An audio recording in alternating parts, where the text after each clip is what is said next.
இருக்கும்போது, நீங்கள் உயிருடன் இருக்கும்போது நான் எங்கே இருக்கிறேன்?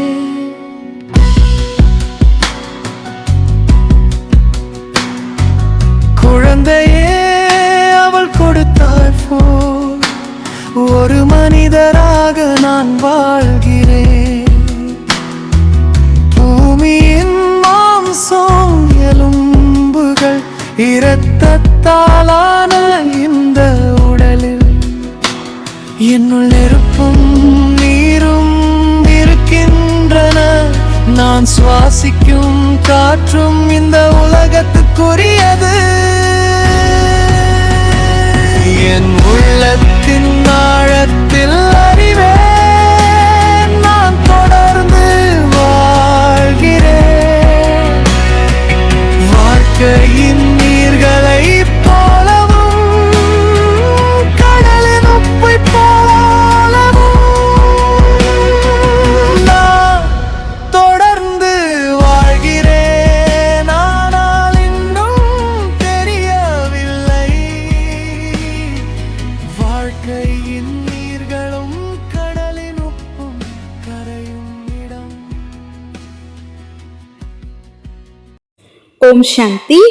தண்ணீரில் தாமரை என்ற தலைப்புல 24 நாளுக்காக பட்டி நடந்துட்டு இருக்கு. பட்டியில் இன்னைக்கு 16வது நாள். ஜல்மே கமல், அதாவது தண்ணீரில் இருக்கும் தாமரை. இந்த தாமரை எங்கிருந்து வாங்கி வந்திருக்காங்க? இதனுடைய இயற்கையான இடத்துல இருந்து பிரிச்சுட்டு வந்தோம் அப்படின்னா அதனுடைய நிலை எப்படி ஆகும்? கொஞ்சம் வாடின மாதிரி ஆகும். அதாவது யாரு என்ன தவம் செஞ்சுட்டு இருக்காங்களோ, சிலர் நினைக்கிறாங்க காட்டுக்கு போயிட்டா அமைதி கிடைக்கும், எல்லாத்தையும் விட்டுட்டா நிம்மதி கிடைக்கும்னு. ஆனா அந்த நிலை இந்த பூ மாதிரி தான் ஆயிடும். ஏன் அப்படின்னா தாமரை பூ தண்ணியில தான் இருக்கு. தண்ணியில இருந்தாதான் அழகா இருக்கும். அதை வெளியில எடுத்துட்டா அதோட ஃப்ரெஷ்னஸ் குறைஞ்சு போயிடும். அதே மாதிரி தான் நாமளும் உலகத்துல இருந்து ஓடி போய் அமைதியை தேட வேண்டிய அவசியம் இல்லை. உலகத்திலேயே இருந்துக்கிட்டு உயர்ந்த நிலையில வாழறதுக்கு நாம கத்துக்கணும். ஜல்மே கமல், அதாவது தண்ணீரில் இருக்கும் தாமரை. இந்த தாமரைப்பூ நம்ம தேசிய பூவா இருக்கு. பவித்திரத்தினுடைய சின்னம், அழகின் சின்னம், ஞானத்தின் சின்னம். தேவி லக்ஷ்மிக்கு கூட தாமரைப்பூ மேல உட்கார்ந்த மாதிரி காமிக்கிறாங்க. ஏன் தெரியுமா? இந்த பூ சேத்துக்குள்ள இருந்து வளருது, தேங்கிய தண்ணீர்ல வளருது. ஆனா அதனுடைய அழுக்கு ஒட்டவே ஒட்டாது. தன்னுடைய சுத்தத்தை தானே பாதுகாத்துக்குது. அதே மாதிரி நாம கூட இந்த உலகத்துல வாழ்ந்தாலும் உலகத்தினுடைய விகாரங்கள் நம்மளை பாதிக்க கூடாது. கோபம், பொறாமை, அகங்காரம், அசுத்தமான எண்ணங்கள், இது எல்லாமே நம்மளை சுத்தி இருந்தாலும் நம்மளுடைய நிலை தாமரை மலர் மாதிரி உயர்ந்ததாக இருக்கணும். தாமரை மலர் தண்ணிக்கு மேல உயரமா தெரியும் இல்லையா? அதே மாதிரி நம்மளுடைய நிலையும் உயரமாக இருக்கணும். தூரத்துல இருந்தே மக்கள் ஃபீல் பண்ணணும், இவங்க வேற மாதிரி, இவங்க முகத்துல அமைதி இருக்குன்ட்டு தூரத்துல இருந்து பார்க்கும் போதே அவங்களுக்கு அந்த ஃபீல் வரணும். அதனாலதான் தாமரை மலரை பவித்திரத்தின் சின்னமாக காமிக்கிறாங்க. இந்த உலகம் என்ன? விகாரி உலகம், அசுத்தம் நிறைஞ்ச உலகமா இருக்கு. ஆனா அதுக்குள்ளேயே பவித்திரமா வாழறதுதான் யுகல்களோட சிறப்பு. குடும்ப வாழ்க்கையில இருந்துக்கிட்டே பாபாவோட நினைவுல இருந்து நான் பரமாத்மா குழந்தை அப்படின்னு புரிஞ்சுக்கிட்டு வாழணும். அதுதான் உண்மையான பவித்திரம். தாமரை ஒவ்வொரு விஷயமும் பயன்படுது. அதாவது தாமரை அந்த மலர் இருக்கும் இல்லையா, அதுவும் பயன்படும். தாமரையினுடைய இலை, அதுவும். இப்ப எல்லாத்துக்குமே வேல்யூ இருக்கு. தாமரையினுடைய அந்த இலைகள் காய்கறியில பயன்படுத்துறாங்க. பூ அழகுக்கும் பூஜைக்கும் பயன்படுத்துறாங்க. இலைகள்ல உணவு சாப்பிடுறாங்க.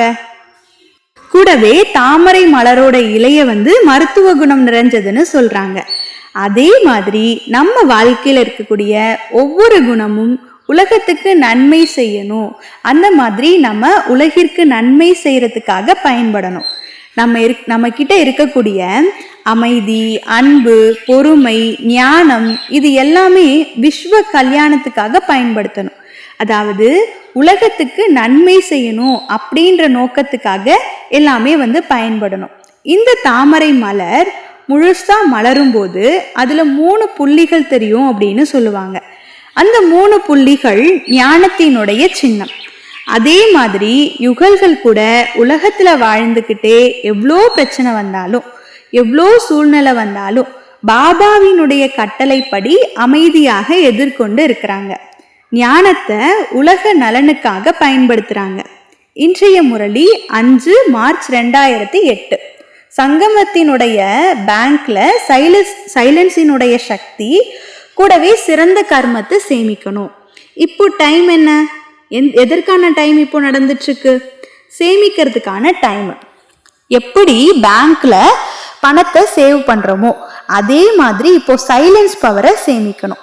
ஏன் அப்படின்னா கடைசி நேரத்துல சடன்லி பவர் உருவாக்க முடியாது. டக்குன்னு பண்ணுங்க அப்படின்னு சொல்லிட்டா எப்படி நம்ம கடைசி டைம்ல சார்ஜ் எடுத்துட்டு இருக்க முடியும்? இப்போவே மனமும் புத்தியும் கிளீனா ஆகணும். அப்போதான் பாபாவோட டச்சிங் நமக்கு கிடைக்கும். ஒரு சின்ன அனுபவம் இருக்கு. ஒரு வீட்டுக்காரர் கடையில போயிட்டு முட்டை வாங்கிட்டு வா அப்படின்னு சொன்னாராம். அப்போ அவங்களுக்கு டென்ஷன் ஆகிடுச்சு. நான் எப்படி என்னோட கையால டச் பண்ணுவேன் அப்படின்ட்டு. இப்போ கடைக்காரர்கிட்ட பையில போட்டு தாங்கன்னு சொல்லி வாங்கிட்டு வாங்க அப்படின்னு சொன்னாங்களாம். இப்போ அதுக்கு கடைக்காரரும் நானும் கையால டச் பண்ண மாட்டேன்னு சொன்னாராம். இப்போ கடையில ஒரு கிழிஞ்ச பை இருந்தது, அதுல இருந்து எடுத்து போட்டாங்களாமா. இப்போ இதெல்லாம் என்ன அப்படின்னா, சில நேரம் நமக்கு பிடிக்காத சுச்சுவேஷன்ஸ் எல்லாமே வரும். ஆனா அப்போ மனசு டிஸ்டர்ப் ஆக கூடாது. சூழ்நிலைய நம்ம அமைதியா ஹேண்டில் பண்ணணும். இன்றைய முரளியில இன்னொரு அழகான பாயிண்ட் இருந்தது.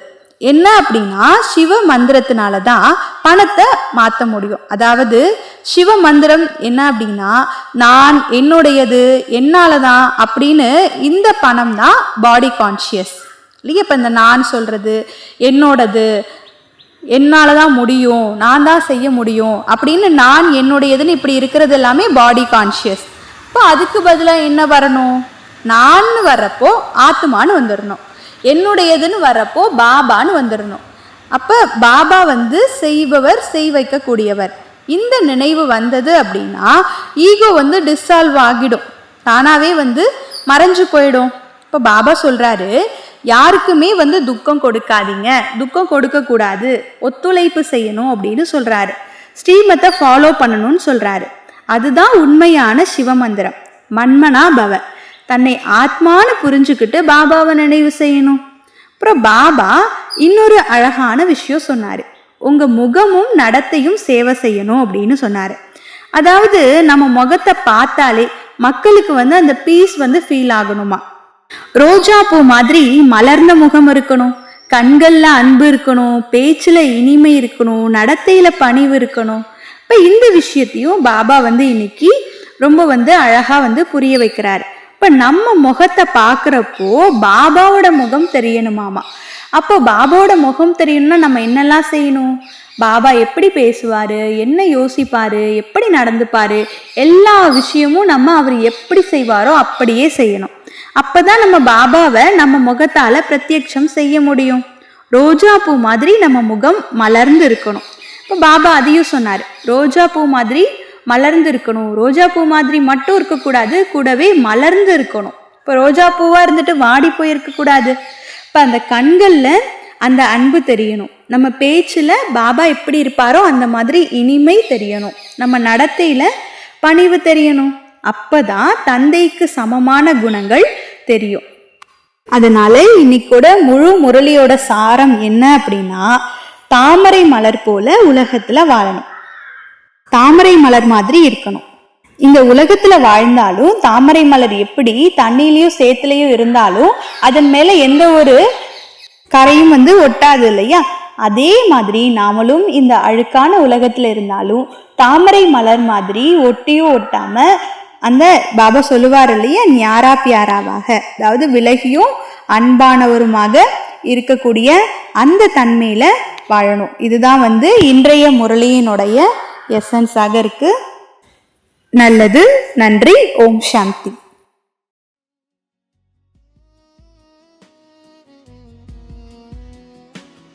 ஒரு காற்று உள்ளது, அது வீசுகிறது, அது இடிக்கிறது. மழைகள் வந்து செல்கின்றன இந்த சமவெளிகளில். ஒரு முறை நான் உங்களை என் முன்னால் நிற்பதை கண்டேன். இப்போது நான் இங்கே முற்றிலும் தனியாக இருக்கிறேன். என் உள்ளத்தின் ஆழத்தில் அறிவேன் நீங்கள் தொடர்ந்து வாழ்கிறீர்கள். வாழ்க்கையின் நீர்களை போலவும் கடலின் உப்பை போலவும் தொடர்ந்து வாழ்கிறேன். ஆனால் எங்கும் செல்லவில்லை. வாழ்க்கையின் நீர்களும் கடலின் உப்பும் அனைத்தும் கரையும் போது நான் இறக்கும்